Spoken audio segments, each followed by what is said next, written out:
जय भीम नमो बुद्धाय। मी शुद्धोधन बागडे बहुजन संघटक या फेसबुक पेजवर मी लाईव्ह येत आहे आणि आजचा जो विषय आहे तो विषय आहे छत्रपती शाहू महाराजांची क्रांतिकारी सामाजिक परिवर्तनवादी संस्थानिक चळवळ। आपल्याला माहीतच आहे की येत्या 26 जूनला छत्रपती शाहू महाराज यांचा जन्मदिन आहे। आपण सगळेजण त्यांची जयंती फार उत्सवात साजरी करणार आहोत। तर त्याआधी आपल्याला छत्रपती शाहू महाराजांनी केलेल्या कार्याचा आपल्याला एक आढावा घ्यायचा आहे की त्यांचं जे कार्य होतं ते कार्य सामाजिक, शैक्षणिक, आर्थिक आणि धार्मिक चळवळीकरिता वाहून दिलेलं दिसते। कारण छत्रपती शाहू महाराज यांनी जी क्रांती केलेली आहे एक संस्थानिक असून सुद्धा, तेव्हा तर लोकशाही नव्हती, पण एक संस्थानिक असून सुद्धा त्यांनी एक संस्थानाचा प्रमुख म्हणून इथला जो बहुजन वर्ग होता त्या बहुजन वर्गाला वेगवेगळ्या तऱ्हेने त्यांनी जे त्यांचे हक्क आणि अधिकार मिळवून देण्यासाठी जे सातत्याने प्रयत्न केले, जी क्रांती केली, ती क्रांती इतिहासामध्ये दखल घेण्याजोगीच आहे। कारण छत्रपती शाहू महाराजांना मोठ्या आदराने राजांचे राजा म्हटले जाते। कोणते? राजांचे राजा। म्हणजे त्या काळात जे काही संस्थानिक राजे होते त्या संस्थानिक राजामध्ये छत्रपती शाहू महाराजांनी जे सामाजिक शैक्षणिक कार्य केले आहे ते अजोड होतं आणि त्या कार्यामुळे येथील वंचित शोषित समाजाच्या उन्नतीची दारे उघडी करण्यात आली। त्यांच्यापुढे 2 पर्याय होते की एक तर ब्रिटिशांविरुद्ध उठाव करायचा, आवाज उठवायचा, की ब्रिटिशांच्या मदतीने किंवा सहकार्याने इथे जो हा बहुजन वर्ग आहे, शोषित वर्ग आहे, शेतकरी वर्ग आहे, मजूर वर्ग आहे की जो अन्यायाच्या गर्तेत डुबलेला आहे, त्याच्यावर वेगवेगळ्या प्रकारे धार्मिक भावनेतून अन्याय अत्याचार केले जात होते, त्याला प्रगतीपासून दूर ठेवण्यात येत होतं। तर शाहू महाराजांनी हा दुसरा पर्याय निवडला की ब्रिटिशांच्या सहकार्याने येथील हा जो मागास आणि बहुजन समाज आहे या समाजाचा शैक्षणिक उत्क्रांती कशी घडून आणायची। आणि त्याप्रमाणे छत्रपती शाहू महाराजांनी जेव्हा 1894ला 2 एप्रिल 1894ला छत्रपती शाहू महाराजांनी राज्यकारभाराची सूत्रे हाती घेतलेली, त्यावेळेस छत्रपती शाहू महाराजांचं वय हे अवघ्या 20 वर्षाचं होतं। त्या 20 वर्षाच्या युवकांनी त्यांच्या काळामध्ये जो हा सामाजिक बदलाव घडून आणलेला आहे तो वाखाणण्याजोगा आहे। त्याची इतिहासामध्ये सुवर्ण अक्षरांनी नोंद घेतली गेलेली आहे।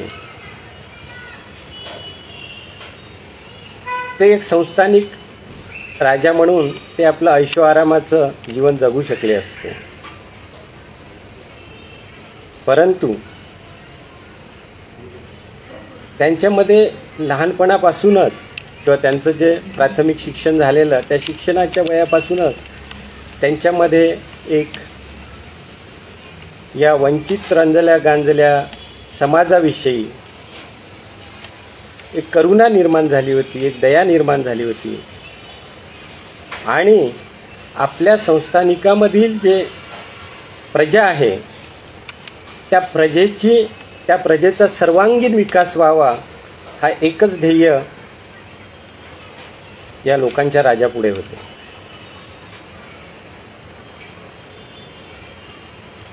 यांना कालांतराने प्रजेचं एवढं प्रेम मिळालं की ती प्रजा प्रेमाने यांना लोकराजा म्हणू लागले. कारण या लोकराजाचं जे कार्य आहे ते कार्य आपण जर तपशीलवार याच्यावर आपण नजर टाकली तर आपल्याला कळून चुकेल की त्यांनी राज्यकारभाराची सूत्रे हाती घेतल्याबरोबरच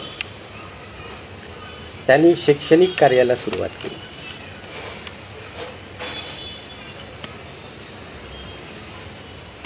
त्यांना असं आढळून आलेलं होतं की इथला एक प्रस्थापित वर्गच हा शिक्षित आहे.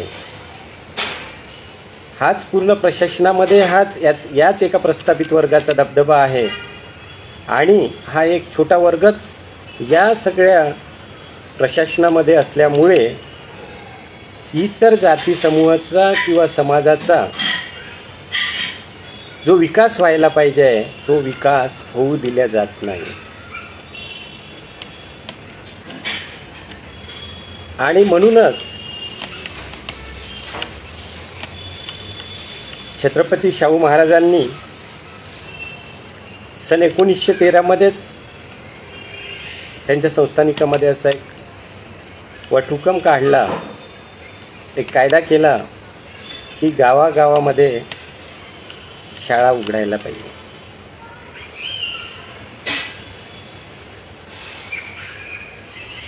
हा बहुजन समाज जोपर्यंत शिक्षित होणार नाही तोपर्यंत हा समाज शोषित समाज म्हणूनच राहणार. छत्रपती शाहू महाराजांना शिक्षणाचे फार महत्त्व होते. त्यांची अशी धारणा होती की इथल्या समाजाची जर आपल्याला प्रगती करायची असेल की ज्या समाजामध्ये जातीवाद हा एवढ्या नीच आणि खालच्या लेवलपर्यंत पोचलेला आहे की त्यांचं जीवन एका जनावरापेक्षाही नीच दर्जाचं ते जीवन जगत आहे. आणि एक वर्ग असा आहे की तो वर्ग शासन दरबारी मोठ्या मोठ्या पदावर विराजमान आहे. तर हा जो खालचा समाज आहे किंवा शेतकरी वर्ग आहे, मजूर वर्ग आहे, यांना कुठेही न्याय मिळत नाही. यांच्यामध्ये जी अशिक्षितपणा आहे त्या अशिक्षितपणामुळे इथला हा जो शिक्षित ब्राह्मण वर्ग आहे तो नेहमी त्यांचं शोषण करतो आहे. आणि हे जर शोषण थांबवायचं असेल तर मला माझ्या या बहुजन प्रजेला शिक्षित केल्याशिवाय पर्याय नाही. एवढं शिक्षणाचं महत्त्व छत्रपती शाहू महाराजांना होतं. आता याच्या आधी पण 2-3 या बहुजन संघटन पेजवर छत्रपती शाहू महाराजांच्या जीवनपटावर प्रकाश टाकण्यात आलेला आहे. त्यामुळे मी त्यांचा जो जीवनपट आहे म्हणजे जन्म कधी झाला, मग त्यांचा दत्तक विधान कधी तयार करणार, कोणत्या वर्षी त्यांना दत्तक घेण्यात आलं, कुठल्या घराण्याने दत्तक घेतलं, कुठल्या घराण्यातील ते होते, त्यांच्या आईवडिलाचं नाव काय होतं, त्यांच्या जन्मदात्याच्या आईवडिलाचं नाव काय होतं. तर हा इतिहास बऱ्यापैकी तुम्हाला माहीत असेलच. तरी पण एक उजळती ओळख म्हणून आपण त्यावर बोलूच. तर शाहू महाराजांचा जन्म हा घाटगे परिवारामध्ये झाला. आणि हे जे घाटगे परिवार होता हा पराक्रमी परिवार होता. ते विजापूरच्या शासकाच्या कडे ते सरदारकी करत होते. त्यांच्या वडिलाचं नाव जे आहे जयसिंगराव घाटगे, त्यांचे ते ज्येष्ठ पुत्र. त्यांच्या जन्मदात्या आईचं नाव राधाबाई.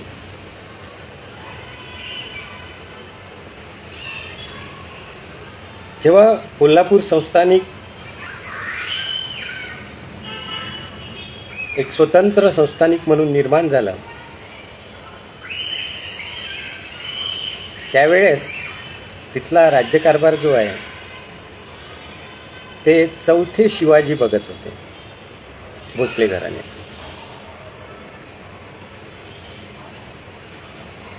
त्यांना इंग्रजांनी वेडसर ठरवून अहमदनगरच्या तुरुंगामध्ये त्यांना डांबण्यात आलं आणि तिथेच त्यांचा मृत्यू झाला.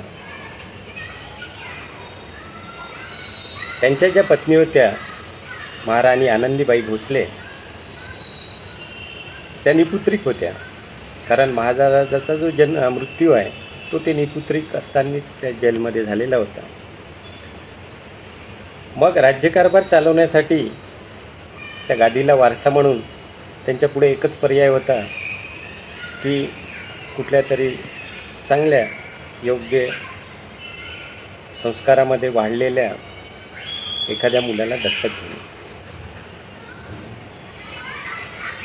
तर त्यांनी हे जयसिंगराव घाडगेचे जे ज्येष्ठ पुत्र होते, त्यांचं नाव यशवंतराव, शाहू महाराजांचं जे आधीचं नाव होतं ते यशवंत होतं,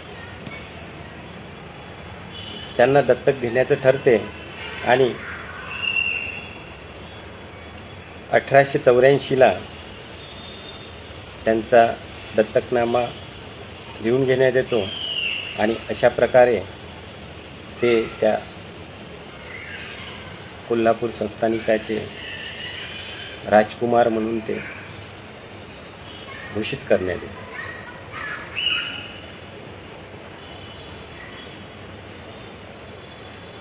(1884) दत्तक घेतल्यानंतर त्यांना त्यांच्या शिक्षणासाठी त्यांना इंग्लंडला पाठवायचं का, हा जेव्हा तिथल्या संस्थानिकाजवळ प्रश्न आला तेव्हा त्यांचे जे वडील होते जयसिंगराव, त्यांनी सांगितलं की जोपर्यंत याला इंग्लिश हे फ्लुएंटली बोलता येत नाही तोपर्यंत त्याचं शिक्षण हे इथेच व्हायला पाहिजे, तोपर्यंत त्याला बाहेर पाठवण्यात काही अर्थ नाही. आणि म्हणून त्यांचं शिक्षण हे राजकोटला त्यांना पाठवण्यात आलं, तिथे त्यांचं शिक्षण झालं. त्याच्यानंतर त्यांना धारवाडच्या कॉलेजमध्ये, जिथे की हे सगळे राजकुमार विविध संस्थानाचे शिकत होते, तिथे त्यांना पाठवण्यात आलं. अशा प्रकारे त्यांचं शिक्षण झालं. आणि त्यानंतर 2 एप्रिल 1894 ते त्या संस्थानिकाचे राजे म्हणून त्यांनी तो राज्यकारभार आपल्या हाती घेतला. राज्यकारभार हाती घेतल्यानंतर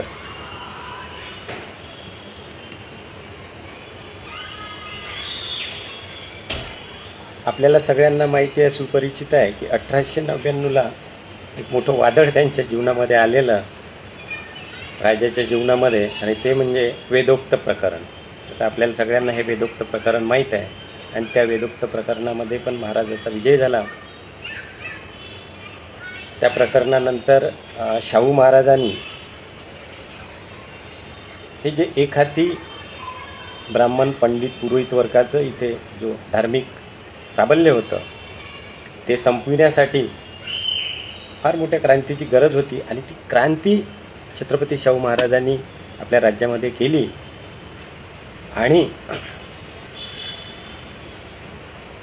त्यांनी तिथल्या शंकराचार्याला आणि पुरोहिताला ज्या वतनी जमिनी दिल्या होती, जी इनामे दिलेली होती, ती सगळे काढून जप्त करण्यात आली. कारण त्या लोकांचे ते ब्राह्मण पूर्ण एकत्र आले होते की हे राजाचं काम नाही की ते अस्पृश्याच्या मुलांना शिक्षण देणं, यांना आरक्षण देणं, यांच्यासाठी वसतिगृह काढणं. आणि म्हणून जेव्हा वेदोक्त प्रकरण घडलं तेव्हा शाहू महाराजांना कळून चुकलेलं की ते राजाचीच जर ही परिस्थिती आहे, या धार्मिक प्राबल्य असणाऱ्या लोक हे राजालाच जर काही मानत नसेल, यालाच अशी ट्रीटमेंट देत असेल, तर सामान्य जनतेचे काय हाल होत असेल.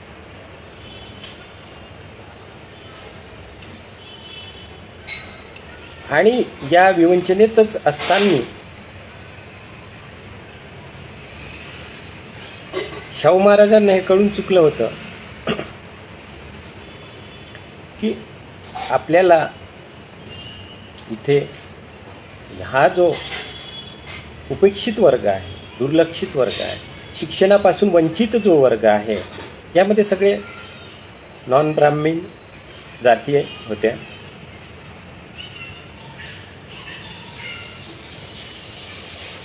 काही थोडाफार व्यापारी वर्ग किंवा सावकार लोक सोडले तर कोणालाही शिक्षण नव्हतं. म्हणून शाहू महाराजांनी शिक्षणाची मुहूर्तमेढ आपल्या राज्यामध्ये रोवली आणि ज्या ज्या गावची लोकसंख्या 500 किंवा 1000 आहे अशा गावागावामध्ये त्यांनी शाळा काढायला सुरुवात केली. तसा वटहुकम काढला त्यांनी.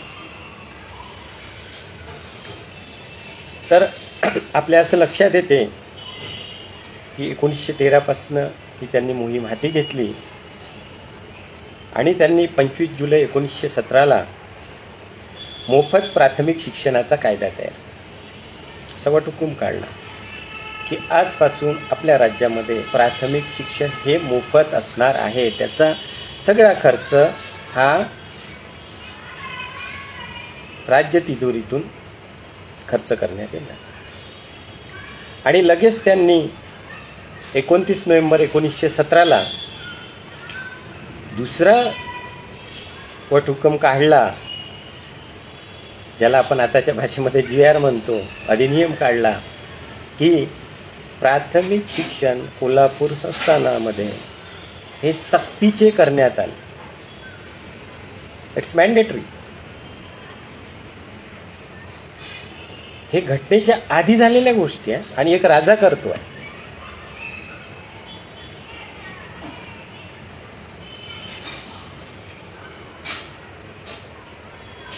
हे प्राथमिक शिक्षण सक्तीचं केल्यामुळे सगळ्यांना शाळेत जावंच लागलं. त्यांनी दुसरा GR असा आणला की जो पालक वर्ग आपल्या पाल्यांना शाळेत पाठवणार नाही त्या पालकांना 1 रुपये दंड ठोकावण्यात आला. किती? 1 रुपये. त्या काळात 1 रुपयाची किंमत फार मोठी होती.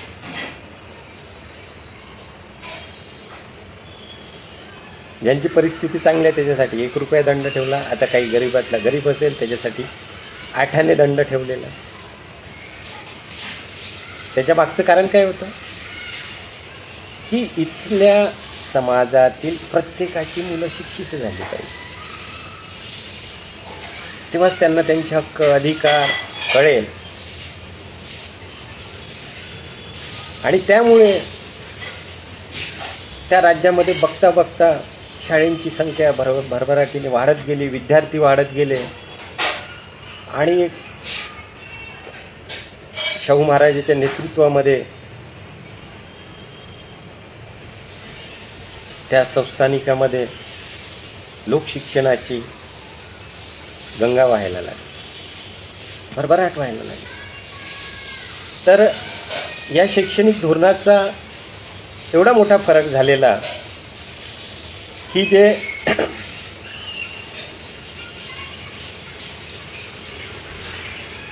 17-18 साली शाळेची जी संख्या होती ती 27 होती, तर त्याच शाळेची संख्या हे 21-22ला 420 झाली. ती आधी किती? 27 शाळा. 4 वर्षामध्ये किती शाळांचं प्रमाण वाढलं? 420. म्हणजे जवळपास 400 शाळा वाढल्या. इकडे विद्यार्थ्याची संख्या जवळपास 1300 होती, 1296 1917-18ला. तर 1921ला किती संख्या होती विद्यार्थ्यांची? किती असायला पाहिजे? 22,000 संख्या होती. 1300 पासून विद्यार्थी किती प्रमाणात वाढले या धोरणामुळे? प्राथमिक शिक्षण हे सक्तीचं आणि मोफत केल्यामुळे एका 4 वर्षामध्ये या विद्यार्थ्याची संख्या कैयकपटीने वाढली. 1300 वरून एकदम 22,000वर झाली. शिक्षणाची मोठी शैक्षणिक क्रांती त्यांनी त्यांच्या राज्यात घडवून आली. मग त्यामुळे आणि ही शैक्षणिक क्रांती करण्यासाठी त्यांना शिक्षक वर्ग हवा होता. मग सुरुवातीला त्यांनी शिक्षक वर्गाची नेमणूक वतनदारासारखी करायचं ठरवलं, की त्यांना काहीतरी बलूतं देऊन आपण या शिक्षकांकडून ती सर्व्हिस अवेलेबल करून घ्यायची. पण नंतर त्यांच्या लक्षात आलं की हे शिक्षणाचं पवित्र काम करण्यासाठी, हा जो शिक्षक वर्गाला आकृष्ट करण्यासाठी, चांगल्या लोकांना आकृष्ट करण्यासाठी त्यांनी तो निर्णय मागे घेतला आणि शिक्षकांसाठी पगारावर त्यांनी शिक्षक भरती चालू केली.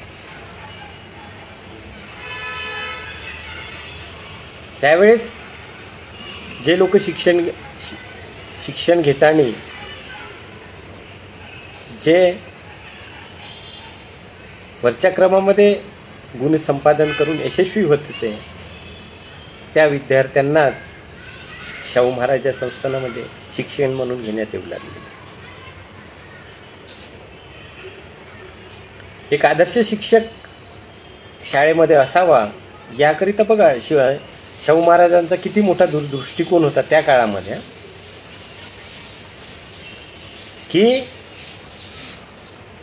त्या शिक्षकाकडून एक सर्टिफिकेट मागवण्यात येत होतं, कॅरेक्टर सर्टिफिकेट, तिथल्या प्रतिष्ठित नागरिकाकडनं, आणि त्यानंतरच त्याला शिक्षक म्हणून भरती करण्यात आली.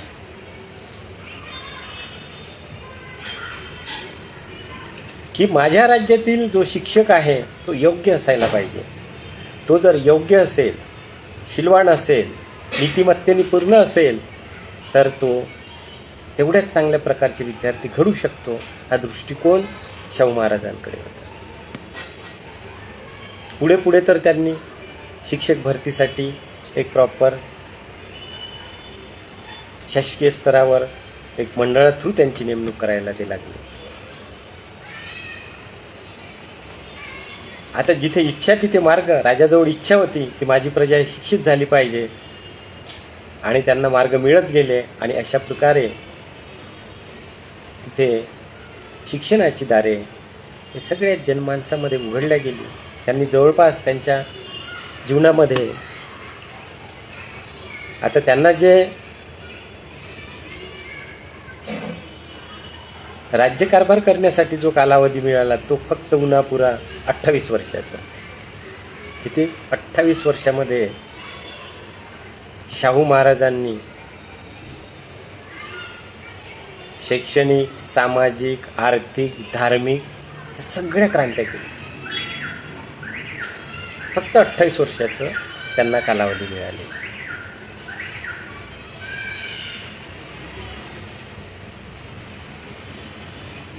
तर हा जो दूरदृष्टिकोन शाहू महाराजांजवळ होता, म्हणून त्यांच्या संस्थानिकामध्ये जातीभेदाची पाळेमुळे खोदून काढण्यात आली. आंतरविवाहासाठी प्रोत्साहित करण्यात आलं. आंतरजातीय विवाहासाठी त्यांनी घरूनच सुरुवात केली. त्यांची जी चुलत बहीण होती, त्या चुलत बहिणीचं लग्न धनगर समाजाच्या यशवंत होळकर यांच्यासोबत लावून देण्यात आलं. घरातूनच आंतरजाती विवाह चालू, कुटुंबातूनच. Charity begins at home. किती आदर्शवत जीवन जगत होते शाहू महाराज.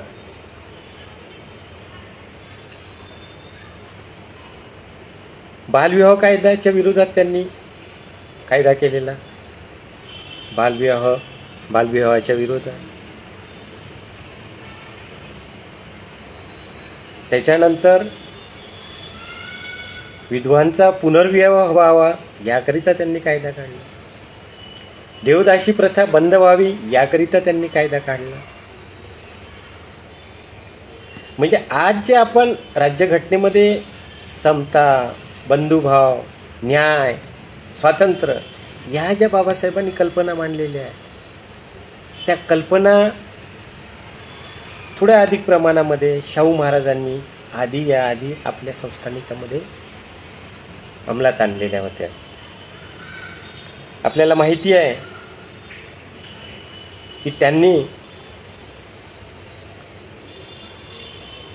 या जो शिक्षित वर्ग तयार होता वेगवेगळ्या जाती धर्मातून, यांना कुठेतरी शासन दरबारी नोकऱ्या मिळाव्या याकरिता त्यांनी आपल्या राज्यामध्ये 50% आरक्षणाची अंमलबजावणी ती 50%.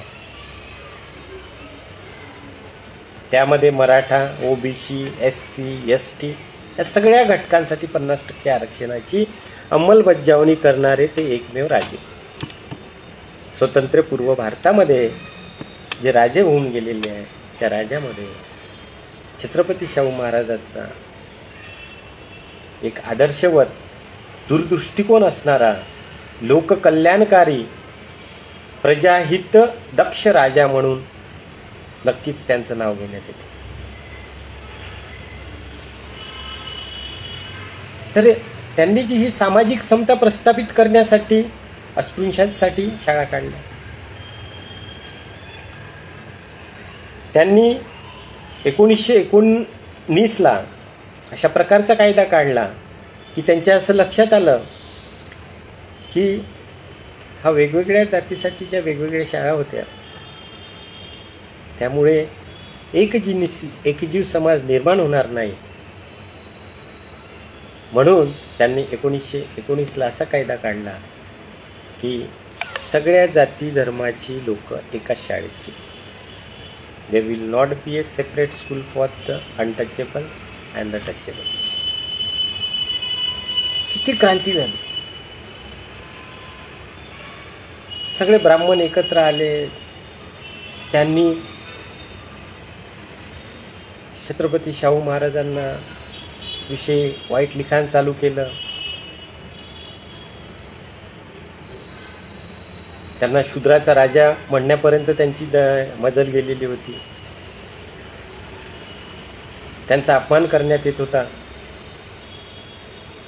टिळकांच्या केसरीमध्ये त्यांच्या विरोधात मोठमोठे लेख यायला लागले होते की अरे हा काय आहे, हा राजकारण करतोय की एक समाजकारण करतोय.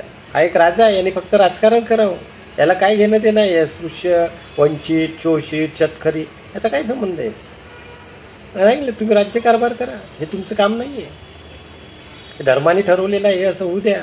फक्त शिक्षणाचा अधिकार इथल्या भटजी पंडितांनाच आहे, इतर लोकांना नाही आहे, असं ते शाहू महाराजाला वारंवार सांगत होते. शाहू महाराज या सगळ्या प्रेशरमध्ये तीळ मात्र डगमगले. याच्यावर फार धार्मिक प्रेशर क्रिएट करण्यात आलं, पण शाहू महाराज एक इंचही आपले जे निर्णय होते, ध्येय होते त्यापासून डगमगले. किती कणखर नेतृत्व, dedicated. Yes, I have to do this and I will do this, I will do this, and he has done it. त्यांनी केलं ते.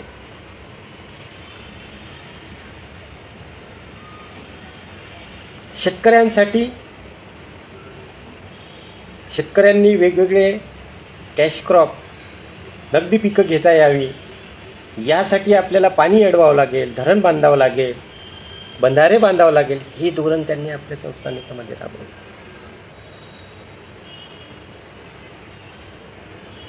त्यांनी कोल्हापूरपासून 43 किलोमीटरवर जे एक गाव होतं त्या गावामध्ये त्या नदीवर बंधारा बांधला, ते पाणी अडवलं.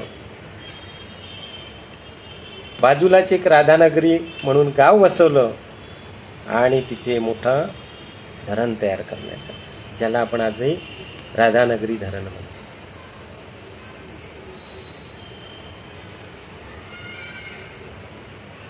बघा, शेतकऱ्याविषयी किती जागरूक आणि आपुलकी असणारा हा महान लोकराजा होता, रयतेचा राजा होता,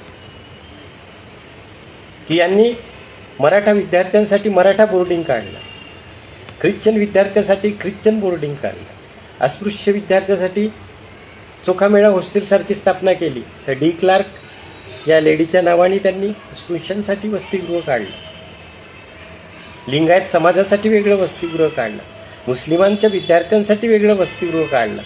असे अनेक प्रकारचे 20 वसतिगृह त्यांनी आपल्या राज्यामध्ये चालू. नुसते कोल्हापुरात नाही काढले, कोल्हापूर राज्यामध्ये, तर त्यांनी नागपूर पुण्याला सुद्धा वसतिगृह काढले. वेगवेगळ्या शिक्षण संस्थांना आर्थिक मदत दिली की जे शिक्षणाचं कार्य थांबलं नाही पाहिजे. कारण जिथे हे माझ्यासारख्या राजाला शूद्र ठरविण्यात येते, तर बाकी लोकांची काय गत असेल या धर्मांध संस्कृतीमध्ये, हे त्यांना कळून चुकलं होतं. आणि याचं एकमेव कारण त्यांना जे वाटत होतं ते म्हणजे शिक्षणाची कमतरता, अविद्या, जे तथागत बुद्धांनी सांगितले की ज्याला आपण सम्यक दृष्टी म्हणतो.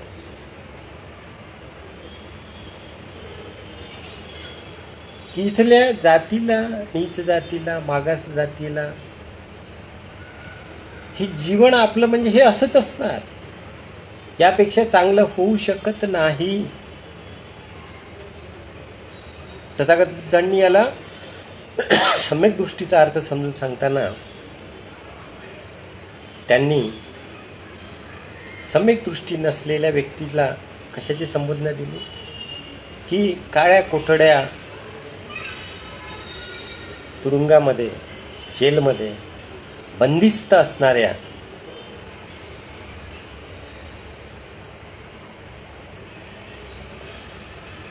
त्या बंदिस्त असणाऱ्या लोकांची उपमा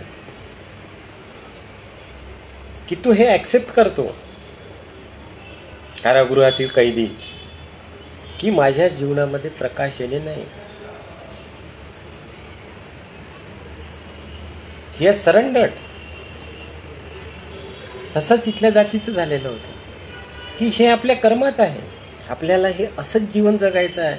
ते इथल्या धर्माने त्यांच्या डोक्यात वारंवार घुसवलं होतं आणि ते इथपर्यंत पक्क झालेलं होतं डोक्यामध्ये की त्यांच्या डोक्यात असा विचार पण येत नव्हता की या अंधाराच्या बाहेर प्रकाश पण आहे.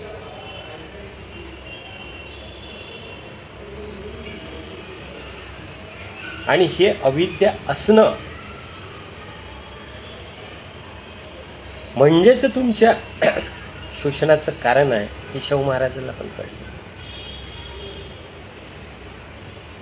शिक्षण काय विद्या. तथागतांनी तिकडे काय सांगितलं की तुम्हाला सम्यक दृष्टी प्राप्त करून घ्यावं लागेल. सम्यक दृष्टी म्हणजे काय, तर तुम्ही जे अंधारात चाचपडचं एक कैद्याचं जीवन जगताय, तुमच्यामध्ये असं समज निर्माण व्हावा की या अंधाराच्या बाहेर उजेड आहे, प्रकाशित जग आहे आणि तो प्रकाश मला घ्यायचा आहे. प्रज्ञा जेव्हा जागृत होते तेव्हा तो अंधारातून प्रकाशाकडे येण्यासाठी धडपडत असतो. That is the revolution. याला क्रांती म्हणतात. आणि हीच क्रांती शाहू महाराजांनी त्यांच्या राज्यात केलेली असते की हा जो अस्पृश्य समाजामध्ये किंवा इतर बहुजन जातीमध्ये हा जो न्यूनगंड निर्माण झालेला आहे की आम्ही याच पायरीने राहायचं आहे, तो न्यूनगंड दूर करण्यासाठी छत्रपती शाहू महाराजांनी आपल्या राज्यामध्ये प्राथमिक शिक्षण हे सक्तीचं आणि मोफत केलं. आता जे आपण म्हणतो right to education, it's your right. जसे टिळक म्हणाले होते की बाबा स्वातंत्र्य हा माझा जन्मसिद्ध हक्क आहे, ते कुठल्या बाबतीत म्हणाले होते की जेव्हा प्लेगची साथ चालू होती आणि त्या प्लेगच्या साथीमध्ये जे मागासवर्गीय जे सैनिक होते ब्रिटिशांच्या फौजेमध्ये, ते गमचे बूट जे येतात ते बूट घालून ते चुलीपर्यंत जायचे त्या ब्राह्मणांचे, काय उंदीर बघायला. आता हे चिची करणारे लोक म्हणाले की अरे आमचं धर्म वाटतं, पण त्याला नाव काय दिलं त्यांनी, स्वतंत्र. लोकांनी, इतिहासकारांनी काय लिहिलं की हे स्वातंत्र्याविषयीचे उत्तर आहे. स्वराज्य हे म्हणजे इथल्या बहुजनांच्या स्वराज्याविषयी यांना तळपळ नव्हती, तर यांना यांच्या स्वकीयाचं राज्य पाहिजे होतं, त्याला हे स्वराज्य म्हणायचं. तर शाहू महाराज म्हणायचे होते आम्हाला असलं स्वराज्य काही कामाचं नाही, आम्हाला सुराज्य पाहिजे. आमच्या लोकांचा जोपर्यंत त्या शासन दरबारीत सहभाग असणार नाही तोपर्यंत त्या स्वराज्याची शून्य किंमत आहे आमच्यासाठी. तेच बाबासाहेबांनी धोरण अवलंबिलं की जेव्हा ते विलायतीला शिक्षणासाठी गेले होते आणि तिथे त्यांची भेट लाला लजपतरायसाठी सोबत झालेली होती, तेव्हा लाला लजपतराय त्यांना म्हणाले होते की अरे Bhimrao, what are you doing here?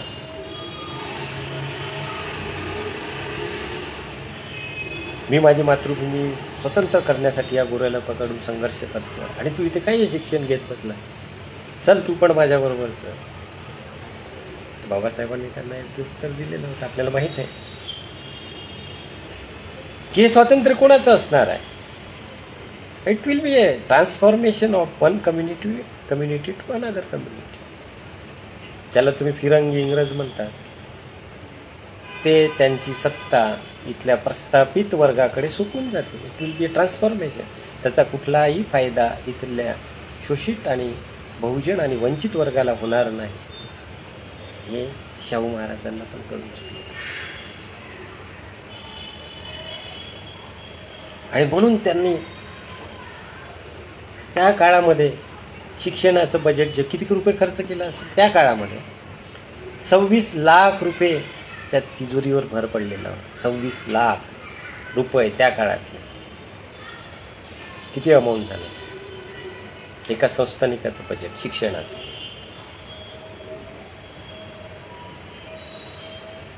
शेवटी त्यांना आर्थिक समस्या जाणवायला, त्यानंतर त्यांनी शिक्षण शुल्क आकारायला चालू केलं की ज्याचं 100 रुपयापेक्षा जास्त उत्पन्न असेल त्यांच्यावर त्यांनी शिक्षण शुल्क काढलं.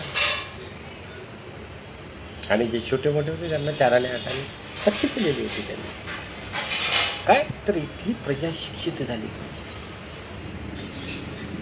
मग तिजोरीवर जेव्हा जास्त भार पडायला लागला तेव्हा त्यांना कळून चुकलं की शिक्षण त्याचे थांबवायचं नाही आपल्याला. मग काय करायचं? मग त्यांनी जनतेवर शैक्षणिक शुल्क चालू केलं आणि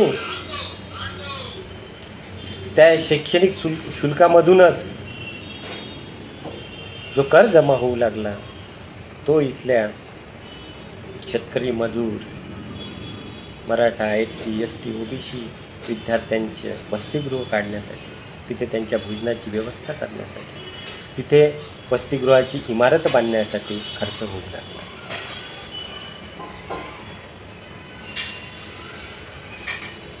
नंतर त्यांच्या लक्षात दुसरा सामाजिक कमतरता तेव्हाची लक्षात आली की इथे हा जो जातीभेद आहे, हा जातीभेद न पाहिला पाहिजे. ॲनिहिलेशन ऑफ कास्ट. जाती व्यवस्थेला ते कोलमडून काढायला पाहिजे. जाती व्यवस्था निर्मूलन पद्धती कशी करताय त्याच्यासाठी वेगवेगळे कायदे केलेले त्यांनी. अस्पृश्य लोकांसाठी त्यांनी उद्योगधंदे करण्यासाठी त्यांना आर्थिक सहाय्यता चालू केली. त्याच्यापैकीचे एक उदाहरण सगळ्याला सुपरिचित आहे की गंगाराम कांबळे नावाच्या व्यक्तीला त्यांनी आपल्या कोल्हापूरच्या भर वस्तीमध्ये शहराच्या त्यांना जागा दिली आणि तिथे त्यांना चहाचं दुकान लावायचं. आणि त्या दुकानावर कोणी जात नव्हतं म्हणून ते स्वतः तिथे आपल्या सगळा लवाजमा घेऊन जाऊन चहा पित होते. किती मोठी क्रांती झाली. He was living his life by example, was creating such example. मी तुम्हाला प्रॉब्लेम आहे ना, मैं स्टार्ट करतो, मैं राजा हूँ. असा राजा बघणे नाही, असा राजा होणे नाही. आणि एक्झाम्पल सेट केलेलं त्यांनी. त्यांच्या बहिणीच्या लग्नाच्या वेळेस जी बग्गी किंवा जो रथ होता, जी गाडी होती सजवण्यात आलेली होती, ती गाडी चालविण्याचा अधिकार सुद्धा एका स्पृश्याला दिला. किती मोठी क्रांती. जिथे लोक स्पर्श करायला तयार नव्हते, ऑटोमॅटिक सगळ्यांना ॲक्सेप्ट करावं लागलं. ह्यांच्या काळापासूनच सगळ्या जाती धर्मातील लोकांना, शिक्षित युवकांसाठी त्यांनी तलाट्याच्या नोकऱ्या चालू केल्या. तलाठी कुलकर्ण्यांसोबत खांद्याला खांदा लावून बसायला लागले. मोठी प्रगती. नाक तोंड मुरगडून त्यांना बसावंच लागत होतं, नाही तर राजाचा रोष पेनाल्टी बसत होती की जिथे तुम्हाला उभं केलं जात नव्हतं. शिक्षण म्हणजे काय, तिथला तरुण वकिलीच्या सनदा वाटल्या, त्याला वकील व्हायला लागले, शिक्षक व्हायला लागले, तलाठी व्हायला लागले, की जो तिथला रेव्हेन्यू ऑफिसर असतो, is the head of the revenue for that village or for that area.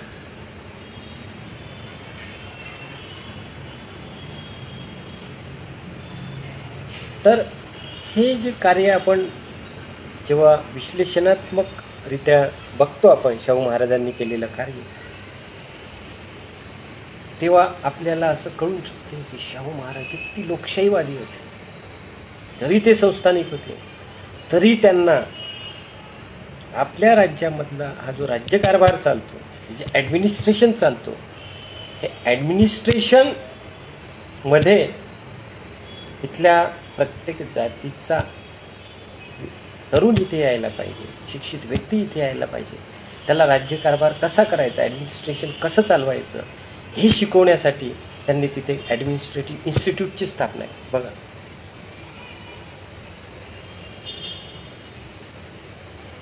त्यांनी त्यांच्या राज्यामध्ये ॲडमिनिस्ट्रेटिव्ह इन्स्टिट्यूट निर्माण केलं.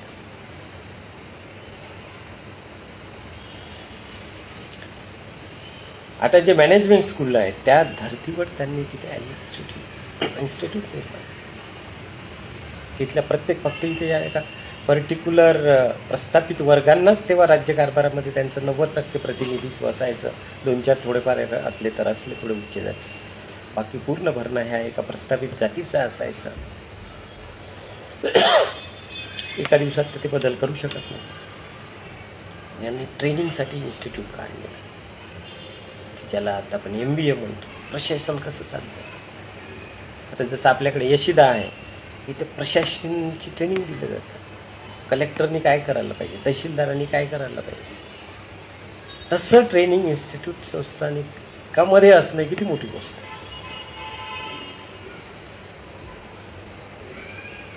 दुसरीकडे शेतकऱ्यांविषयी, या शेतकऱ्यांना नवीन नवीन टेक्नॉलॉजीचा वापर करता यावा, नवीन नवीन व्हेरायटीचं पीक घेता यावं म्हणून त्यांनी ॲग्रिकल्चर इन्स्टिट्यूट आपल्या राज्यामध्ये गावलं. त्या काळामध्ये agriculture institute, sir Edward agriculture institute, king Edward agriculture institute त्यांनी त्यांच्या राज्यामध्ये काढलं.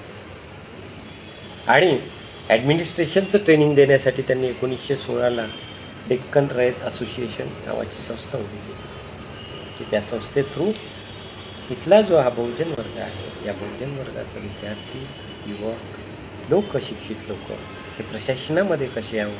इकडे तर आरक्षणाची सोय केलीच होती, तर तोच त्यांना इफेक्टिव्ह ॲडमिनिस्ट्रेशन कसं करता येईल यासाठी त्यांनी बॅकएंडला एक ट्रेनिंग इन्स्टिट्यूट पण काढलं. किती दूरदृष्टीपणा. आणि एका इकडे पाणी अडून त्यावर धरण बांधून इथला शेतकरी कसा सुजलाम सुफलाम होईल ही संकल्पना.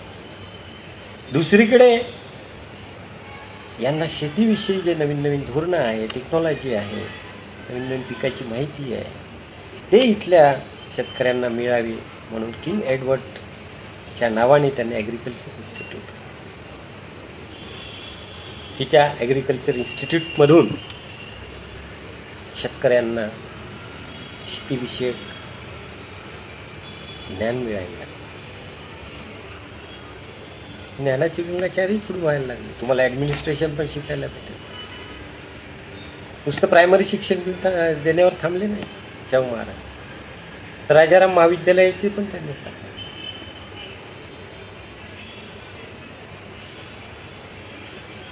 त्यांच्याच आर्थिक सहाय्यातून कर्मवीर भाऊराव पाटलांच्या रयत शिक्षण संस्थेला त्यांच्याकडूनच मदत झाली.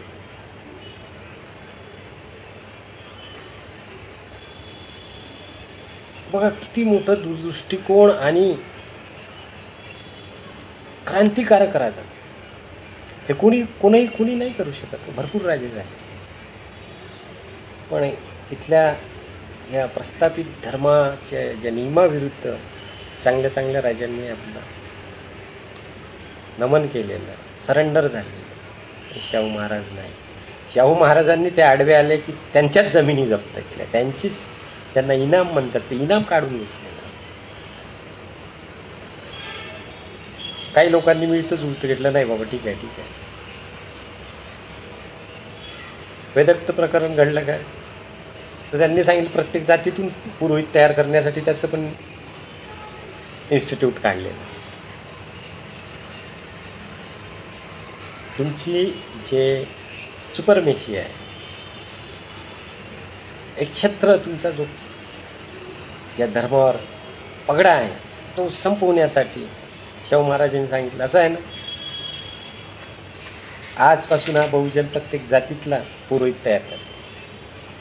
मराठा पुरोहित तयार झाले, ते प्रत्येक समारंभात ते त्यांच्या पद्धतीने पूजा अर्चा करायला लागले. ब्राह्मणाला बोलवायचे. जे आता मराठा सेवा संघ किंवा संभाजी ब्रिगेडचे काम करतात आहे, जी सत्यशोधक चळवळ चालवत आहे, त्या चळवळाची लावण पण महात्मा फुलेंचा जो सत्यशोधक समाज होता त्याला चालना देण्याचं काम शाहू महाराजांनी केलं. आपल्या संस्थानाने आर्य समाजाला चालना देण्याचं काम शाहू महाराजांनी, त्यांना आर्थिक कोल्हापूरला बोला, तिथं त्यांची शाखा उघडायला, सत्यशोधक समाज स्वतः शाखा उघडलेली, त्याचा प्रचार आणि प्रसार केला. किती मोठं कार्य. कसे हे प्रस्थापित लोक त्यांचा विरोध करणार, कारण यांना तर यांच्याशिवाय दुसऱ्यांची प्रगती नकोच होती.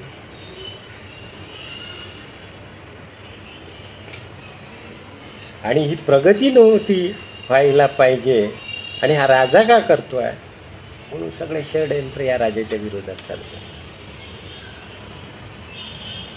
बरेच षडयंत्र झाले. केसरीमधून बराबर मोठमोठे लेख या राजाच्या विरोधात यायला लागले. फर्ग्युसन कॉलेजला आर्थिक सहाय्य राजा करत, जे डेक्कन शिक्षण संस्था आहे त्याचे ते पदसिद्ध अध्यक्ष होते.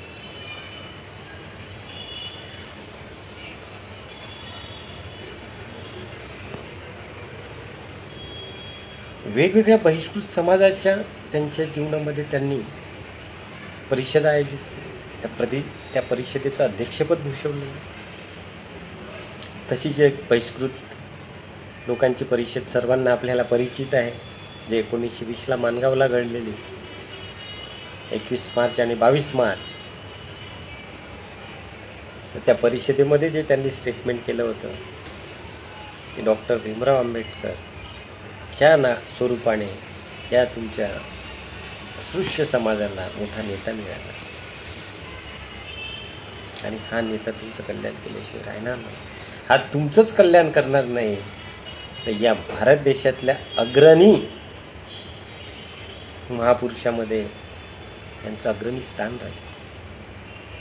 Will be the greatest leader, mass leader, not only to the untouchables और दलित कम्युनिटी, फॉर इंडिया. त्यांनी भविष्यवाणी केली आणि झालं तसंच.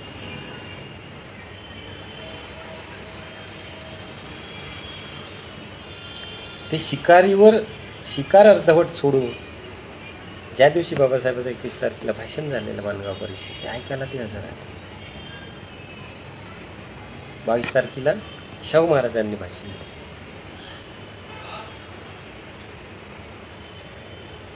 त्या भाषणामध्ये त्यांनी सांगितलं, अरे तुमच्यावर हा काय अन्याय होता, काय जीवन आहे तुमचे करून टाकलं या लोकांनी, इथल्या धर्माने. किती दयनीय अवस्थेमध्ये तुम्ही जीवन जगता. माझ्याने बघून होत, मला जे अल्पश करता येतं मी ते करतोय, पण तुम्हाला आज बाबासाहेब आंबेडकरांच्या स्वरूपात मान्यता मिळाली. त्यांना साथ द्या, तुमच्या जीवनाचं कल्याण.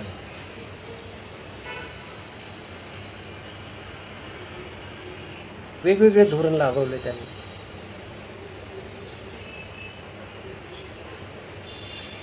जेवढं आर्थिक सहाय्य करता येते for the eradication of untouchable, सगळं केलं ते.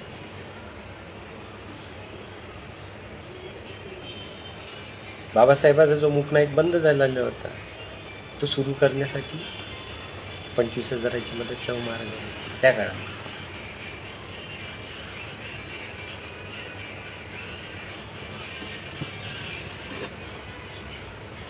आणि ते स्वतः तर करतच होते हे कार्य, पण ते इतर कोल्हापूरच्या बाहेर जी लोक हे कार्य करतात त्यांना पण यांची मदत आर्थिक. ते पंजाबराव देशमुख असू दे, ते भाऊराव पाटील असू दे, सगळ्यांना यांची मदत होती. तर किती उत्साह त्यांना की शिक्षण हे इथल्या प्रत्येक व्यक्तीला मिळालेलं पाहिजे, सर्वांगीण विकास झाला पाहिजे या लोकांचा. आणि यांचं राजदरबारी पण त्यांना तेवढं रिप्रेझेंटेशन भेटलं पाहिजे. तिथे का मला एकाच वर्गाचे लोक दिसतात, कारण त्यांच्या तिथे कारकूनपासून तर सेक्रेटरी हे सगळी पदं एका जातीची होती, दुसऱ्याला एंट्रीच नव्हती. शिक्षणच नव्हतं. जसं तिकडे इकडे शिक्षण सुरू झालं तसे त्यांनी उठाव करणं चालू केले. त्यांना माहिती होतं की यांना जर शिक्षण मिळालं तर ते जागरूक होते त्यांच्या हक्क अधिकाराविषयी, आणि झालं तसंच. आणि तेच कार्य बाबासाहेबांनी पुढे नेलं. जे कार्य महात्मा फुलेंनी सुरू केलेलं त्या कार्याची अंमलबजावणी शाहू महाराजांनी सुरू केली.